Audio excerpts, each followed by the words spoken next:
Pictures तो अच्छी पर काम नहीं मिलेगा बिना कॉम्प्रोमाइज फीमेल मॉडल्स की पेमेंट मेल से ज़्यादा होती है। तो एक बॉडी बिल्डर की फिटनेस और एक मॉडल की फिटनेस, इनका जो वर्कआउट होता है कितना डिफरेंस होता है? सिटी टॉक्स रेडियो सिटी पर आप सुन रहे हो मुझे यानी हमराज को, शो पर जिसका नाम है सिटी टॉक्स। एक ऐसा शो जहां पर हम उन टॉपिक्स पर बात करते हैं जिन टॉपिक्स पर लोग बात करने से हिचकिचाते हैं। काफी कम लोग होते हैं जो कि अपना शौक और अपना सपना मिलकर पूरा कर सकते हैं। कुछ लोग होते हैं जो कि अपना सपना पूरा कर सकते हैं और कुछ लोग होते हैं जो कि अपना शौक निभा सकते हैं। पर आज हमारे साथ स्टूडियो पर ऐसे शख्सियत मौजूद है जिन्होंने ना सिर्फ अपने सपने को पूरा कर दिखाया बल्कि उसके साथ साथ अपने शौक को भी पूरा किया। हमारे साथ इस वक्त स्टूडियो पर है doctor Mannu Bora. Thanks lot. Welcome to our show Mannu, और शुड आई से डॉक्टर मन्नू? कुछ भी बोल सकते हैं हमराज। अच्छा लगा आपके शो में आके। ये तो हमारा सौभाग्य है कि आप यहाँ पर आए हो। तो आप मुझे शुरुआत से हम शुरू करते हैं। जी। आप अपने फैमिली के पहले डॉक्टर हो या फिर आपका फैमिली बैकग्राउंड डॉक्टर वाला है? नहीं, मेरी मदर डॉक्टर है, she is a gynaecologist Jodhpur में।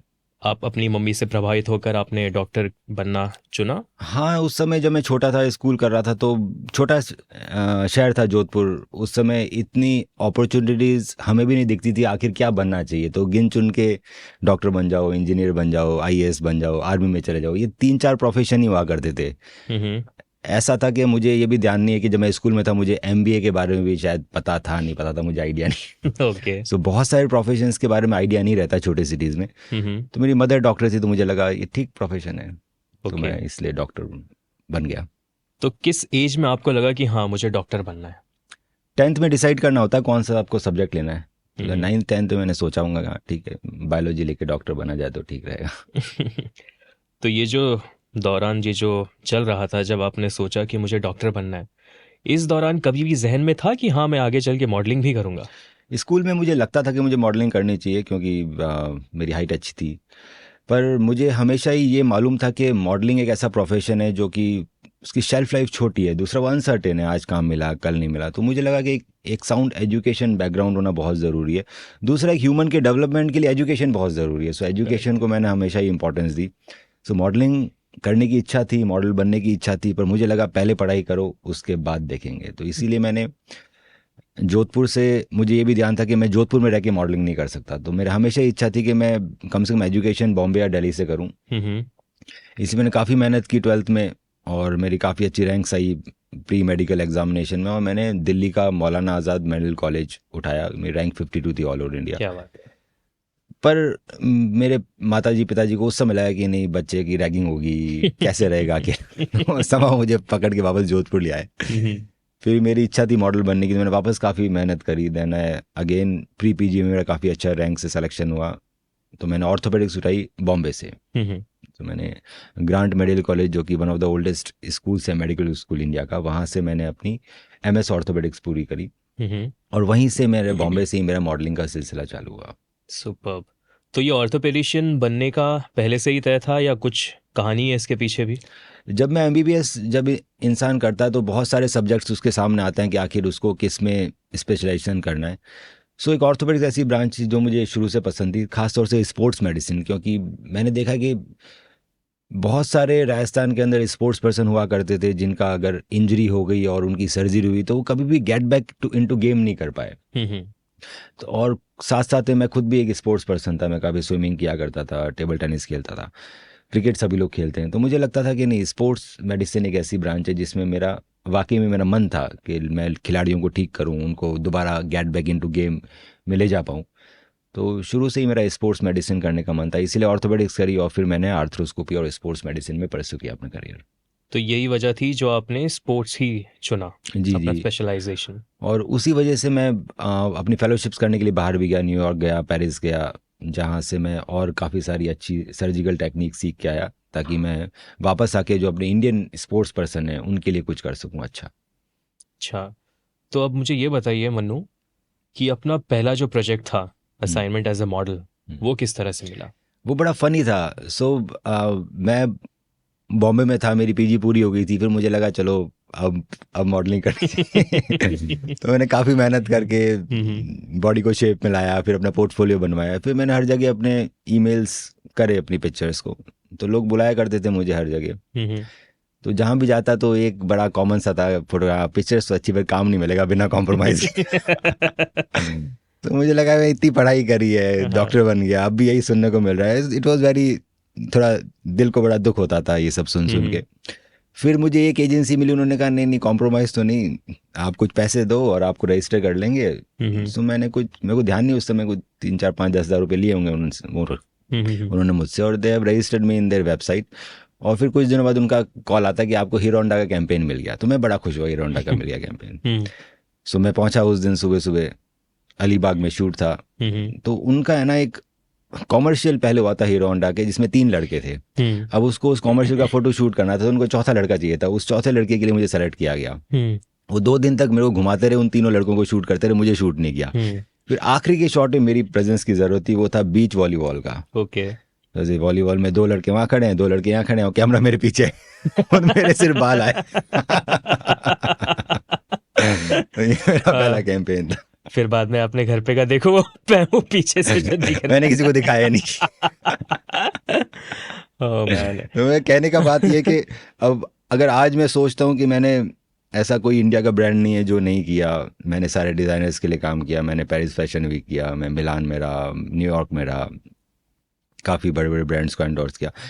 अब मुझे देख के लगता है कि पहला जो शूट था उसमें तो बाल ही दिख रहे थे, तो डिसहार्टन नहीं होना चाहिए। आपको जो चीज़ करनी है आप लगे रहो। आज नहीं तो कल अगर आप अच्छे हो तो कहीं ना कहीं मेहनत रंग लाएगी। करेक्ट है, वो तो है यार। अगर दिल से अगर कुछ चीज़ करना है तो एक बार में तो होगा नहीं। हाँ, मुझे लगता है कि हार्ड वर्क से ज़्यादा इंपॉर्टेंट है consistency. You have to be consistent. आप लगे रहो तो हो जाएगा। आपको किसी भी फील्ड में एक्सेल करने के लिए कुछ घंटे देने पड़ते हैं, वो 10,000 घंटे हैं या 1,000 घंटे हैं, वो डिपेंडिंग अपॉन द फील्ड। तो जब तक आप उतने घंटे दोगे नहीं फील्ड के अकॉर्डिंग, तब तक सक्सेस पाना मुश्किल है। करेक्ट। कोई ऐसा यादगार पल याद है जो कि फैशन से जुड़ा हुआ हो, मॉडलिंग से जुड़ा हुआ? अच्छी जर्नी रही मेरी। अभी भी मैं रेमंड्स के लिए शूट करता हूँ। Like one of your best moment कि हाँ यार ये करके मैं बहुत खुश हुआ। हाँ, मैंने ना मेरे को ध्यान है, मेरा एक लद्दाख में शूट था रॉयल एनफील्ड हिमालयन के लिए, उसका कॉमर्शियल मैंने शूट किया। तो मैं वहाँ पे था 6 दिन के लिए, और हम लोगों ने शूट कर रहे थे 4 दिन तक लगातार। तो -17, -18 इतना टेम्परेचर था, और शूट भी काफ़ी अच्छा है वो। तो वो मेरे को लगता है कि one of the best campaign मैं कह सकता हूँ। जिस तरह की लोकेशन थी, जो एनवायरनमेंट था वहाँ पे इतना टफ, तो वो कभी कभी कुछ लोगों को ही एक्सपीरियंस करने को मिलता है उस एडवर्स कंडीशन में शूट करना। बट हाँ, वो एक अच्छा कैंपेन था। कि जब हम फैशन की बात कर ही रहे हैं तो किस तरीके के कपड़े आपको पहनना पसंद है? लाइक मेरे को like completely casual sportswear? So मेरे को है ना सॉलिड कपड़े पसंद, मतलब आइदर सॉलिड ब्लैक और सॉलिड वाइट। मेरे को बहुत प्रिंट्स, मैं पहले एक ज़माना था मैं काफ़ी प्रिंट्स और स्कल्स पहनता था। आजकल सिर्फ सॉलिड्स पहनता हूँ, प्लेन। आई थिंक वो मेरे को ज़्यादा अच्छा लगता है अपने ऊपर कि मैं बिल्कुल प्लेन कपड़ा पहनूँ। तो हम वापस आते हैं आपके सर्जन वाले रूप से, अब हम बात करेंगे।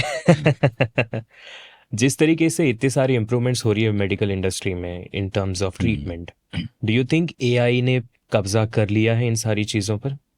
आर्टिफिशियल इंटेलिजेंस, एआई धीरे धीरे आ रहा है। जैसे कुछ मैंने कुछ ऐप्स के बारे में मैंने पढ़ा है, प्रोटोटाइप्स भी देखे हैं। तो उसमें वो एक्सरसाइजेज अगर आपको किसी को पेशेंट को करनी है रिहेबिलिटेशन के लिए या पेन के लिए या इंजरी प्रिवेंशन के लिए, तो वो एआई की मदद से आप रियल टाइम अपने आप को असेस भी कर पाते हो, कहीं आप गलत तो नहीं कर रहे। वो एआई खुद ही बताया था कि नहीं आपका एल्बो गलत जा रहा है, आपका नी गलत एंगल पे जा रहा है, आपको इतना डिग्री झुकना है।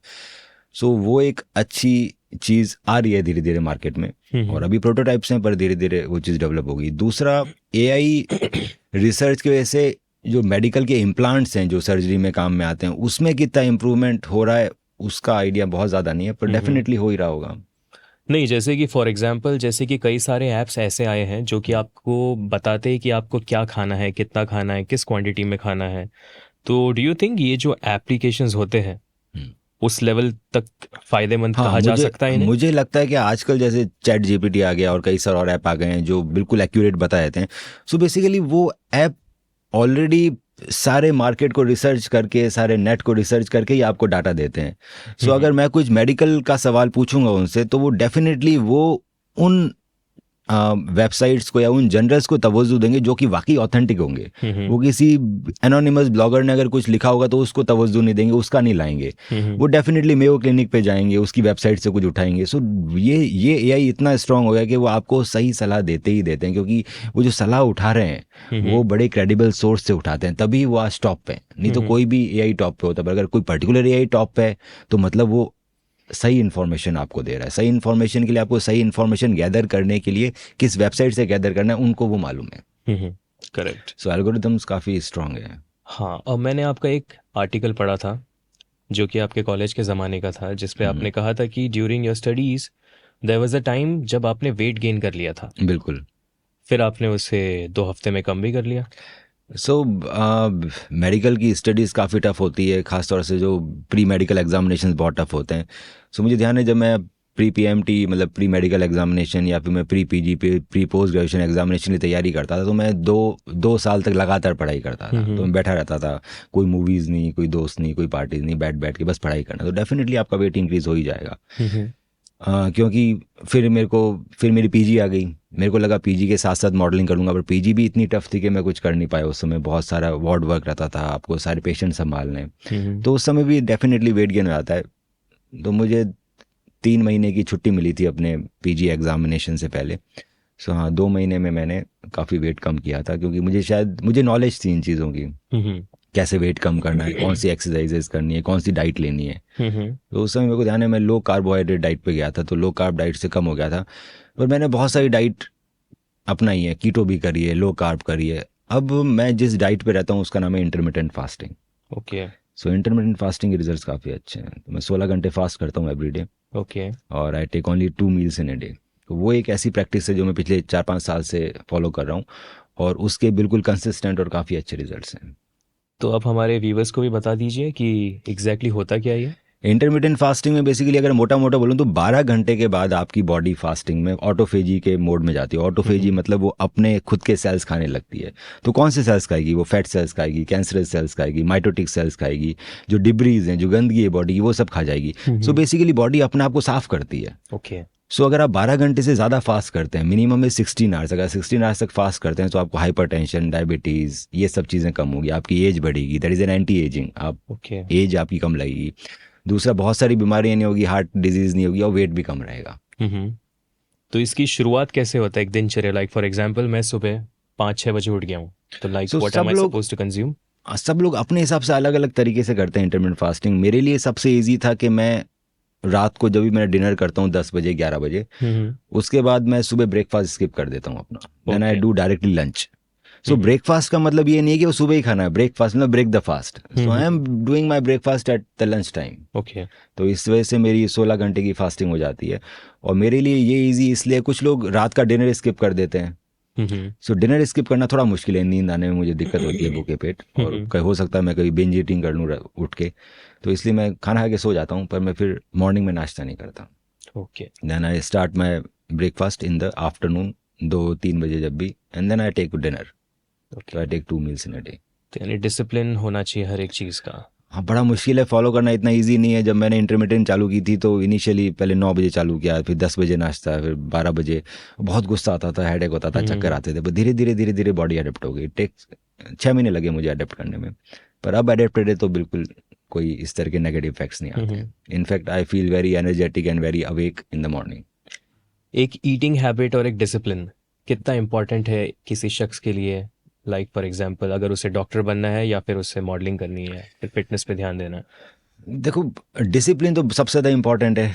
ईटिंग हैबिट फ्लक्चुएट कर सकती है। मैं भी कोई अपनी ईटिंग हैबिट हमेशा ऐसी नहीं रखता। अगर मुझे लगता है मेरा वेट कम करना है, 2-3 महीने बड़ी मेहनत करूंगा, फिर मैं 1-2 महीने आराम से सब कुछ खाऊंगा। और जब मैं स्ट्रिक्ट डाइट पे भी हूँ तो इसका मतलब ये नहीं है मैं कॉन्स्टेंटली उस पर हूँ। वीक में 2-3 बार एवरीबडी चीट मील करता है, तो मैं बाहर भी जाता हूँ, मिठाई भी खाता हूँ, चॉकलेट्स भी खाता हूँ, आई टेक छोले भटूरे भी खाता हूँ, सब खाता हूँ, पर कॉन्स्टेंटली वही नहीं खाता रहता। कहीं ना कहीं तो आपको स्टॉप लगाना ही पड़ेगा। और पढ़ाई के मामले में? पढ़ाई के मामले में भी टाइम आता है पढ़ाई करने का, तब कर लेनी चाहिए। हमेशा तो कोई कर नहीं सकता। ओके। तो फिर ये तो चल रही थी मॉडलिंग की बात, फिर अब हम आते हैं ऑर्थोपेडिक्स के ऊपर ही। कोई स्पोर्ट्स पर्सन उसे किस चीज़ का ध्यान देना चाहिए? सो स्पोर्ट्स में कैसा रहता है कि अगर एक बार स्पोर्ट्स पर्सन को इंजरी हो गई तो उसका करियर लगभग ख़त्म भी हो सकता है, अगर कोई डेंजरस इंजरी। तो बहुत ज़रूरी है कि कोई स्पोर्ट्स पर्सन है तो वो हमेशा ड्राई ट्रेनिंग ज़रूर करे। ड्राई ट्रेनिंग का मतलब है वो एक्सरसाइजेज, वो ट्रेनिंग जो वो अपने गेम के अलावा करता है। जैसे फुटबॉल प्लेयर है तो वो फुटबॉल खेल रहा है, that is a weight training. Dry training का मतलब वो जिम में कौन सी एक्सरसाइज कर रहा है या वो फील्ड में कौन सी एक्सरसाइज कर रहा है, उसमें इंजरी प्रिवेंशन एक्सरसाइज भी आती है। सो हर स्पोर्ट्स की एक्सरसाइजेज अलग होती है। बैडमिंटन की इंजरी प्रिवेंशन एक्सरसाइजेज अलग होगी जो आपके स्पोर्ट्स का एंड्योरेंस बढ़ाएगी और आपकी इंजरीज को चांसेस कम करेगी। सो उस तरह की एक्सरसाइजेज ज़रूर करनी चाहिए ताकि आपको इंजरी ना हो। अगर आपको इंजरी हो भी गई है तो सही टाइम पे सही डॉक्टर के पास जाना बहुत ज़रूरी है। सो आपको एक स्पोर्ट्स मेडिसिन एक्सपर्ट के पास ही जाना चाहिए। नॉर्मल ऑर्थोपेडिक सर्जन के पास जाएंगे तो हो सकता है आपको सही राय नहीं मिले, क्योंकि बहुत सारी इतने अच्छे ट्रीटमेंट्स आ गए हैं कि बिना सर्जरी के लिगामेंट इंजरीज ठीक हो रही है। या अगर सर्जरी करना भी है तो जैसे मैं इंटरनल ब्रेस ACL करता हूँ या इंटरनल ब्रेस से सर्जरी करता हूँ तो गेट बैक इनटू गेम आना काफ़ी क्विक होता है और फेलियर के चांसेस भी बड़े कम होते हैं। सो एक अच्छा कोच जो आपको इंजरी प्रिवेंशन एक्सरसाइज सिखाए, एक अच्छा फिजियोथेरेपिस्ट कि आपकी इंजरी हो जाए तो उसको रिहेबिलिटेशन करे, और एक अच्छा स्पोर्ट्स मेडिसिन का डॉक्टर वो आपके पास होना चाहिए अगर आप चाहते हैं आपका गेम लॉन्ग टर्म रहे। ये मैंने इसलिए पूछा because one of the common injury जो कि आजकल के स्पोर्ट्स पर्सन में या फिर किसी भी इंसान में देखा जा रहा है वो है लिगामेंट टेयर। बिल्कुल। तो लिगामेंट टेयर ऐसा मैंने सुना है और पढ़ा है कि काफ़ी सीरियस होता है ये अगर उस पर हम ध्यान ना दें तो। 10-12 साल पहले तक इतनी अच्छी टेक्नोलॉजीज नहीं थी, नया नया फील्ड है इंडिया के अंदर, 20-30 सालों से ही लोग कर रहे हैं। इनिशियली जब भी लिगामेंट टीयर के ऑपरेशन हुआ करते थे सक्सेसफुल नहीं थे, पर आज की तारीख में एडवांसमेंट काफ़ी बढ़ गया है और मैक्सिमम मतलब सक्सेस रेट बहुत हाई है इन चीज़ों का, और गेट बैक इनटू गेम करना बड़ा आसान है। तो जो लिगामेंट टेयर का कारण इंजरी जो होती है, is it their eating habits? नहीं, इट इज़ देयर हैबिट के वो जनरली क्या होता है, हम जैसे जो वो होते हैं रिक्रिएशनल स्पोर्ट्स पर्सन, बहुत सारे आज वीकेंड में टेनिस खेलेंगे बैडमिंटन खेलेंगे। सो पूरे वीक में कोई एक्सरसाइज नहीं करते, कोई इंजरी प्रिवेंशन एक्सरसाइज नहीं करते, क्यों एकदम से आए खेलने लगे, दे कैन इंजर देमसेल्फ।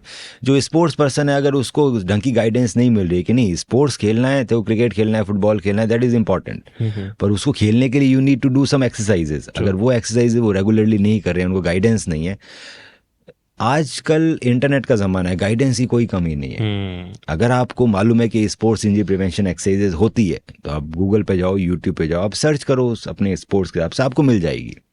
मेरा खुद का यूट्यूब चैनल है, उसमें हमने भी सारे स्पोर्ट्स की बना रखी है स्पोर्ट्स इंजरी प्रिवेंशन एक्सरसाइज। तो वो अगर आप वीक में 1 या 2 बार कर रहे हो तो आपको इंजरी के चांसेस काफ़ी सिग्निफिकेंटली कम हो जाते हैं। मैं आपसे इसी पे पूछने वाला था, आजकल जिस तरीके से टेक्नोलॉजी हर तरफ छाई हुई है, सोशल मीडिया एक ऐसा जरिया बन गया है जहां पर डॉक्टर्स भी बिल्कुल अपने राय मशवरे देते रहते हैं पेशेंट्स को। तो आपको क्या लगता है सोशल मीडिया आज कहाँ पहुंच गया? Like how digital social media काफ़ी इम्पोर्टेंस रखता है लाइफ के अंदर। मैं खुद भी काफ़ी एक्टिव रहता हूँ यूट्यूब पे। सोशल मीडिया से डेफिनेटली अवेयरनेस बहुत अच्छी आप दे सकते हो लोगों को। तो आप जिसको फॉलो कर रहे हो वो इम्पॉर्टेंट है। अगर आपको लगता है कि आपको एक पर्टिकुलर चीज़ ढूंढनी है, डाइट ढूंढनी है, सो अब बहुत सारे ऐसे अकाउंट्स हैं जो क्वालिफाइड नहीं है वो बताने के लिए, तो उनको नहीं फॉलो करके आप उन लोगों को ढूंढिए जो वाकई में क्वालिफिकेशन रखते हैं वो पर्टिकुलर चीज़ को एडवाइस करने के लिए। तो बहुत सारे अच्छे डॉक्टर्स हैं जो सोशल मीडिया पे हैं, बहुत सारे अच्छे न्यूट्रिशनिस्ट हैं, फिजियोथेरेपिस्ट हैं जो वाकई में बहुत ज़्यादा लोगों की हेल्प कर रहे हैं घर बैठे बैठे। बहुत सारी मेरे पास बहुत सारे पेशेंट आते हैं जो हाँ सर आपने ये एक्सरसाइज बताई थी और मैं अभी 80% ठीक हो गया, 20% आप ठीक कर दो। यह हो सकता है बहुत सारे मेरे पास आ ही नहीं पाते हैं क्योंकि वो अपना आप ही ठीक हो जाते हैं एक्सरसाइज करके। तो बहुत सारी बीमारियां ऐसी होती है जो आप सिर्फ एक्सरसाइज करके ठीक कर सकते हो, और एक्सरसाइजेज ढूंढना आसान है आज की तारीख में। And in terms of education regarding medicine, do you think India is way ahead than other foreign countries like US and UK? नहीं, I am not saying way ahead तो नहीं है। डेफिनेटली जितने भी नए इन्वेंशन होते हैं वो UK और US में होते हैं, पर जैसा कि आप जानते हो कि अगर वहाँ कोई नया आईफोन आया तो यहाँ भी आता है फटाक से।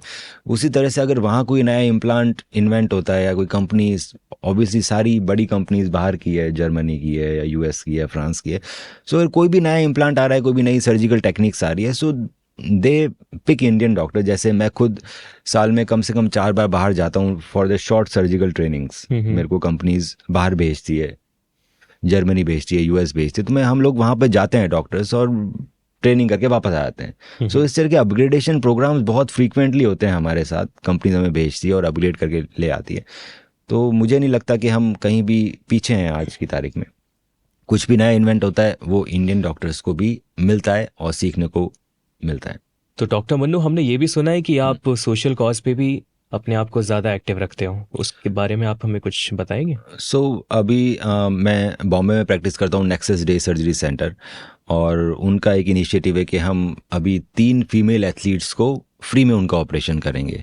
तो जो एथलीट्स बहुत अच्छे लेवल पे खेल रहे हैं, नेशनल लेवल पे, इंटरनेशनल लेवल पे, और अगर वो अफोर्ड नहीं कर पा रहा है अच्छी सर्जरी इंजरी के बाद, सो हाँ, जैसे नेक्सस के पास है और बाकी बहुत सारे लोग हैं, जो हमारा ये इनिशिएटिव है कि हम लोग उनको फ्री में ऑपरेशन करेंगे ताकि उनका गेम कंटिन्यू रहे।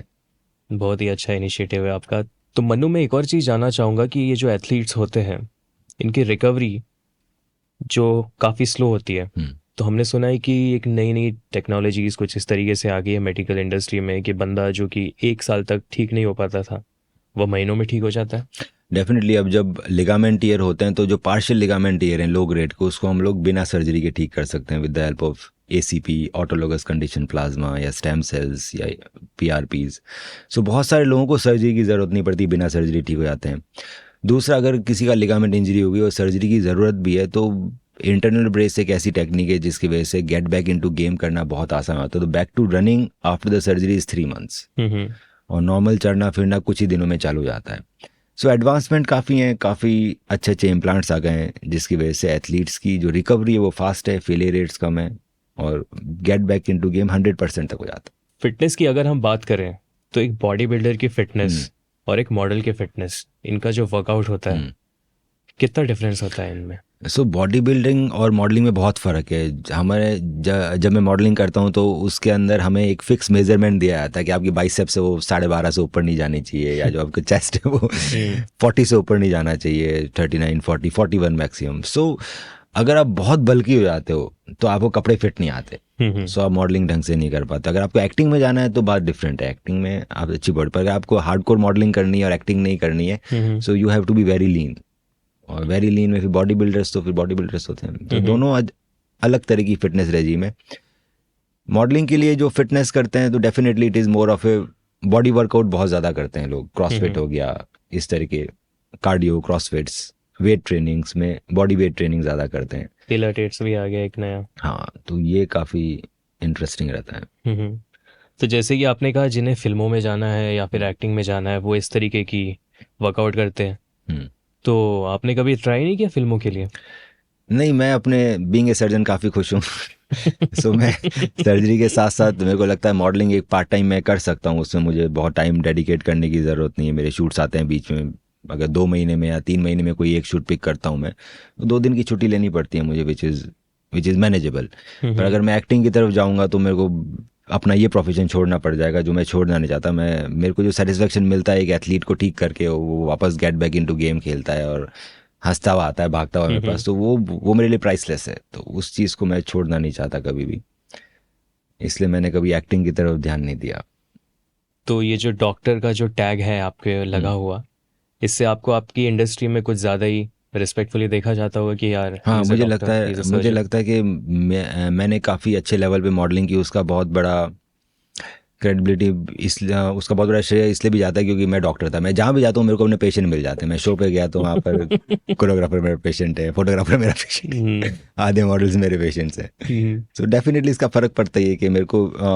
और दूसरा, आप एक बार एक शूट करोगे, सेकेंड शूट में जब आपको बुक करोगे तो the thing which works is your remembrance, कि आपकी प्रेजेंस उस दिन कैसी थी, आपको लोग याद रख रहे नहीं रख रहे सेकंड शूट के लिए। डेफिनेटली बीइंग ए डॉक्टर, एक उनको भी अलग लगता था कि हाँ ऑर्थोपेडिक सर्जन है, तो रिमेम्बरेंस मेरी थोड़ी ज़्यादा रहती होगी बाकी लोगों से, इसलिए। पर काम अच्छा मिला उस वजह से। नॉर्मली मैं लोगों को पूछता हूँ कि अगर आप ये नहीं होते तो आपका प्रोफेशन क्या होता, तो यहाँ तो 2 ऑप्शन है। लाइक फॉर एग्जाम्पल, अगर आप डॉक्टर नहीं होते तो क्या होते? अगर मैं डॉक्टर नहीं होता शायद मैं पायलट बन जाता। पायलट? हाँ, मॉडलिंग कर सकता हूँ उसमें भी पार्ट। ओके, मतलब पायलट में भी पहले से ही रुचि थी या फिर नहीं, पायलट बनने की इच्छा सबको होती है। जैसे क्रिकेटर बनना है हर किसी को, ऐसे ही पायलट भी। ओके, तो एक फिटनेस से रिलेटेड हमारे व्यूवर्स और लिसनर्स को एक मैसेज दे दीजिए, like what is that particular person suppose to do to look after his physique. So मुझे लगता है जो मेरे को सबसे ज़्यादा बेनिफिशियल लगता है डाइट में, वो इंटरमिटेंट फास्टिंग आप लोग ट्राई कर सकते हैं। 16 आवर्स की फास्ट रखना कोई बहुत मुश्किल नहीं है, इनिशियली काफ़ी मुश्किल आएगी, पर 3-4 महीने में हैबिट हो जाएगी। सो इंटरमिटेंट फास्टिंग कर सकते हैं, और रेगुलर एक्सरसाइज करना बहुत ज़रूरी है। जैसे मैं रेगुलरली जिम जाता हूँ या फिर स्विमिंग जाता हूँ, तो वो एक चीज़ ज़रूरी है कि आपकी दिनचर्या में होनी चाहिए। दूसरा, मैंने देखा है कि कई बार क्या होता है, लोग एक्सरसाइज तो करते हैं पर उनको मालूम नहीं है कौन सी एक्सरसाइजेज करनी है। सो हर जॉइंट की एक पर्टिकुलर एक्सरसाइजेज करनी ही चाहिए ताकि आपकी जॉइंट सेफ रहे। इंजरी जैसे नी है तो नी में आपको वीएमओ एक्सरसाइज करनी है। आपका शोल्डर है तो उसमें आपको रोटेटर कफ की एक्सरसाइज करनी है ई सेंट्रिक मोड पे। अगर एंकल है तो उसकी एंकल स्टेबिलिटी आपको एक्सरसाइज करनी है। आपको नेक स्ट्रेंथनिंग एक्सरसाइज करनी है। आपको अपर बैक करना है। लोअर बैक फिर भी लोग कर लेते हैं, पर अपर बैक कोई नहीं करता। तो अपर बैक, नेक, शोल्डर की रोटेटर कफ, नी का वीएमओ, ये कुछ एक्सरसाइजेज जो जनरली लोग मिस कर देते हैं, और इस वजह से उनको अच्छे अच्छे बॉडी बिल्डर्स को शोल्डर इंजरी हो जाती है, घुटने दर्द होने लग जाते हैं। वो कहते हैं सर हम इतनी एक्सरसाइज करते हैं हमारे घुटने दर्द हो रहे हैं। सो डेफिनेटली आपने क्वाड्रिसेप्स और हैमस्ट्रिंग तो खूब करी और आप वीएमओ भूल गए। तो ये जो कुछ कुछ एक्सरसाइज आपको अपने शेड्यूल में ऐड करनी चाहिए ताकि आप लॉन्ग टर्म एक्सरसाइज कर पाएं, आपको इंजरी ना हो। और जो इंसान डॉक्टर बनना चाह रहा है उसे आप क्या राय मशवरा दोगे? बहुत पढ़ाई करनी पड़ेगी भैया, पढ़ो। उसका सिंपल है। बहुत पढ़ाई। ओके, तो सिलेक्शन के लिए कम से कम 1-2 साल तो बस सब कुछ भूल जाओ, सिर्फ पढ़ाई करो तो होने के चांसेस हैं। Tough. And there is also one more thing जो मैं आपसे जानना चाह रहा था। फैशन इंडस्ट्री की अगर हम बात करें तो बात आती है इक्वल पे की। तो मैंने एक आर्टिकल पढ़ा था जिसमें लिखा गया था कि विमेन मॉडल्स जो होती है, एक फीमेल मॉडल, उनकी पेमेंट ज़्यादा होती है कंपेयर टू मेल मॉडल्स। ये बात कहाँ तक सच है? ये बात बिल्कुल सच है कि फीमेल मॉडल्स की पेमेंट मेल से ज़्यादा होती है, और उसका एक रीज़न भी है। वो रीज़न है कि मार्केट में जो प्रोडक्ट्स हम लोग, जैसे फीमेल मॉडल है तो वो फीमेल कपड़ों की मॉडलिंग करेगी, तो डेफिनेटली उसके बायर्स ज़्यादा हैं। जो मेल मॉडल है वो मेल कपड़ों की करेगा मार्केटिंग, तो उसके बायर्स कम है। तो फीमेल्स ऑलरेडी लग्जरी प्रोडक्ट्स, पर्सेज, शादी हो रही है तो गारमेंट्स, ये उनका कंज्यूमर ज़्यादा है। तो जहाँ पर कंज्यूमर ज़्यादा होगा डेफिनेटली मॉडल को भी ज़्यादा पेमेंट मिलेगा। सो ये एक मार्केट ड्रिवन चीज़ है, इसमें कोई गलत बात नहीं है। मार्केट जहाँ भी कंज्यूमर ज़्यादा होंगे तो डेफिनेटली पेमेंट ज़्यादा ही मिलेगी मॉडल। मॉडलिंग की अगर हम बात करें तो आप हमें ये बता सकते हो कि आप बाहर पहली बार किस तरह से गए थे? Like for example there are people जो कि मॉडलिंग के लिए लोगों को बाहर भेजती है। जी। सो सबसे पहले मैं बाहर गया था Paris, for Paris fashion week, जहाँ पे मैंने हर्मेस के लिए शो किया। सो मेरी एजेंसी ने मुझे भेजा था। सो अगर आप अपनी पिक्चर्स बाहर की मॉडलिंग एजेंसीज को भेज रहे हैं डायरेक्टली, तो बहुत कम चांस है कि वो आपको नोटिस करेंगे। उनके पास पता नहीं कितने पिक्चर्स रोज़ आते होंगे। सो इंडिया के अंदर भी कुछ कुछ अच्छे स्काउट्स हैं और कुछ कुछ एजेंसीज हैं जो आपकी पिक्चर्स को बाहर भेजती है, या कुछ कुछ अलग अलग कंपटीशन आ रहे हैं आजकल, स्काउटिंग कंपटीशन, जिसमें एजेंसीज क्या कर रही है, बाहर से स्काउट्स को बुला रही है इंडिया में और यहाँ पे कंपटीशन कर रहे हैं, और जो विनर्स होता है उनको वो लोग सेलेक्ट करें। तो बहुत बाहर जाने के लिए आपको बाहर की एजेंसी चाहिए। आपको अगर पेरिस जाना तो पेरिस की एजेंसी चाहिए, मिलान जाना तो मिलान की मॉडलिंग एजेंसी चाहिए, न्यूयॉर्क जाना तो न्यूयॉर्क की चाहिए। मेरे पास तीनों थी, पर उन तीनों को मेरी स्काउट ने दिलाया था, मैंने खुद ने जाके अपनी पिक्चर्स नहीं भेजी। सो स्काउट का काम होता है वो आपकी पिक्चर्स उन एजेंसीज को भेजता है, और अगर आपको एजेंसीज को मॉडल पसंद आता है तो वो उनका वीज़ा अप्लाई करते हैं और वो फिर बुला लेते हैं पर्टिकुलर सिटी में फॉर द मॉडलिंग। सो बहुत ज़रूरी है, अगर आप बाहर जाना चाहते हैं तो आपको एक अच्छे स्काउट की ज़रूरत है, जो आपकी पिक्चर्स या अच्छी मॉडलिंग कॉन्टेस्ट की ज़रूरत है जिसमें बाहर के स्काउट्स आ रहे हों। वो एक तरीका रहता है बाहर मॉडलिंग करने का। ओके, तो इस तरीके से जो भी कोई इंडिया का बंदा इन टर्म्स ऑफ मॉडलिंग अगर बाहर जाना चाहे तो इस तरीके से जा सकता है। बहुत सारे लोग जा रहे हैं आजकल, बहुत सारे इंडियन मॉडल्स हैं जो काफ़ी अच्छा बाहर मॉडलिंग कर रहे हैं। पेरिस में, न्यूयॉर्क में बहुत सारे मॉडल्स हैं और काफ़ी अच्छे अच्छे कैंपेन्स कर रहे हैं, क्योंकि इंडियन मार्केट काफ़ी ग्लोबल, इंडिया का लेवल काफ़ी अच्छा बढ़ रहा है ऑल ओवर वर्ल्ड में। तो इस वजह से इंडियन मॉडल्स को भी बहुत बड़ी बड़ी ब्रांड्स अपने शोज़ में और कैंपेन्स में ले रही। तो बहुत ही अच्छा टाइम है बाहर जाने का, इसमें आपको काफ़ी अच्छा एक्सपोजर मिल सकता है। मैंने ये भी पढ़ा था कि पिछले कुछ 3 सालों से आपने मॉडलिंग बहुत कम कर दी है and you are focusing more on your surgery. हाँ, मॉडलिंग जितनी करनी थी उतनी हो गई मेरी, और मुझे अब कोई ऐसा दिख नहीं रहा कि कुछ और एक्स्ट्रा मैं कर सकता हूँ इसके अंदर इंडिया में। दूसरा, definitely is a very time consuming job, इतना आसान नहीं है मॉडलिंग। अगर आप वीक में 1 या 2 बार भी मॉडलिंग कर रहे हो तो मेरे पास इतनी छुट्टियाँ नहीं रहती कि मैं मॉडलिंग भी कर सकूँ। अब तो मैं फोकस करता हूँ अपनी सर्जरीज पे, और 2-3 महीने में कोई एक शूट कर लेता हूँ। आजकल सिर्फ रिमर्स के शूट करता हूँ। ओके, तो जब आप स्कूल टाइम में थे तो who were your favourite models? Milind Soman, Milind Soman, David Gandy. तो इनको आप मैगजीन्स में देखते थे या फिर म्यूजिक वीडियोस में? सब में म्यूजिक वीडियो भी देखा, मैगजीन्स भी देखी। और अगर किसी एक का नाम लेना हो तो? Milind Soman all time favourite. तो मिले हो कभी मिलिंद सोमन से? हाँ, मैं मिला हूँ। एक बड़ी इंटरनेशनल मैगजीन है वॉलपेपर, लंदन की मैगजीन है, तो उसका कवर शूट था, तो उसके लिए मेरे को चूज़ किया गया था उसे कवर पिक्चर के लिए। सो भरत सिक्का एक इंडिया के सब one of the biggest photographer हैं, वो शूट कर रहे थे। तो हम ताज लैंडर्स के ऊपर शूट कर रहे थे, पीछे ब्रिज दिखाते हुए। तो वहाँ पे मिलिंद सोमन मिलने आया था उनसे, या वो वहाँ पर शायद लंच करने आया होगा, तो दोनों मिले थे। तो उस समय मैं थोड़ा इंट्रोडक्शन हुई, हाय हेलो। तो उस वक्त कैसा लगा अपने आदर्श को अपने सामने देखकर? वो तो उस समय बड़ा फिट था, अभी भी फिट ऐसा ही है वो। और आई एम रियली, मैं खुद भी बहुत इंस्पायर्ड होता हूँ कि जितना उनमें डेडिकेशन है इन टर्म्स ऑफ स्पोर्ट्स, जो स्पोर्ट्स के लिए करते हैं। आज की तारीख में अगर मैराथन को देखा जाए, अगर किसी ने बढ़ाया है मैराथन को इंडिया में एज ए स्पोर्ट्स, तो उन पे उनका श्रेय जाता है बहुत बड़ा। आयरन मैन, तो डेफिनेटली काफ़ी आइडियल है मेरे लिए स्पोर्ट्स पर्सन के लिए।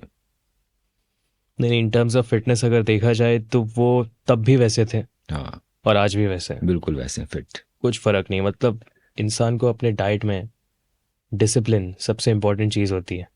और साथ में जिस तरह की वो एक्सरसाइजेस करते हैं, बॉडी वेट ट्रेनिंग करते हैं बहुत सारी, और जो आजकल बहुत सारे लोग दिखाते हैं बॉडी बनाने तो ड्रग्स ले लो, आप स्टेरॉइड ले लो, तो उनको देख के ऐसा लगता है कि नहीं, वो हार्डकोर मेहनत से रनिंग करके और बॉडी वेट एक्सरसाइज करके एक अच्छी एथलेटिक बॉडी आप इतने लेट एज तक भी मेंटेन कर सकते हो और फिट रह सकते हो।